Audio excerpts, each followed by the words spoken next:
10x10च्या खोलीतनं झालेला हा प्रवास चालू होता आणि ह्या प्रवासामध्ये खूप काही अडचणी आल्या, खूप काही झेलावं लागलं. भाड्याच्या घरामध्ये तुम्हालाही माहिती आहे, भाड्याच्या घरामध्ये राहायचं म्हणलं की महिनाभराच्या आधीच मालकाचा फोन येतो. एक दिवशी रात्री 1-2 वाजता मालकाचा फोन आला. 2-3 महिन्याचं भाडं थकलं होतं आणि त्याने म्हणले की तुम्ही रूम खाली करा. कसं तरी काहीतरी सांगून त्यांच्याकडून 2 महिन्याचं मुदत वाढवून घेतली. मुदत वाढवल्यानंतर मग तिथून पुढं कुठंतरी स्वतःचे स्वप्न उभा करायचं म्हणून सुरुवात केली होती. आणि तुम्हाला ते फॅमिलीमध्ये जर चांगले नोकरदार वगैरे असतील तर तिथून सुद्धा आपल्याला भरपूर काही बोलणे ऐकावे लागतात. तुम्ही भाड्यानं राहता, हे असं काय बरंच काय ऐकावं लागतं.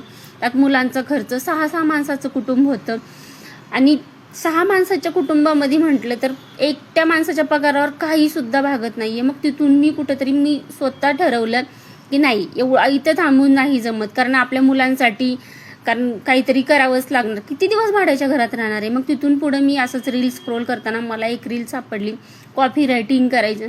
कॉपी रायटिंग करून एक शब्दाला 10 रुपये देतात. मग 100 शब्द लिहिले तर किती पैसे देतात. असं मग मी विचार करून सुरुवात केली आणि 1-2 महिन्यामध्ये माझं आहे ना पूर्ण लाईफ चेंज झालेली आहे.